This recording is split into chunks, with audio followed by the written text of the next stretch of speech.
ამაზრზენი იყო ჯანდაცვის მინისტრის მოსმენა პირდაპირ ეთერში. როცა მას ჟურნალისტები, ჩვენი კოლეგები მზია ამაღლობელთან დაკავშირებით კითხვას უსვამდნენ და გამოთქვამდნენ იმ პროტესტს, რასაც გამოთქვამდნენ.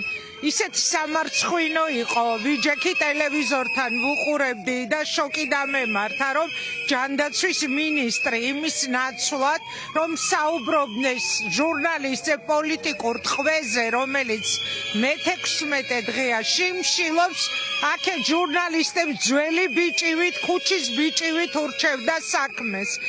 ეს არის ის ქვეყანა, სადაც უკვე ყავს პოლიტიკური ტყვე ჟურნალისტი. ქალი, რომელიც მე-16 დღეა შიმშილობს და ჩვენ უნდა მოვითხოვოთ სასწრაფოდ მისი გათავისუფლება ციხიდან.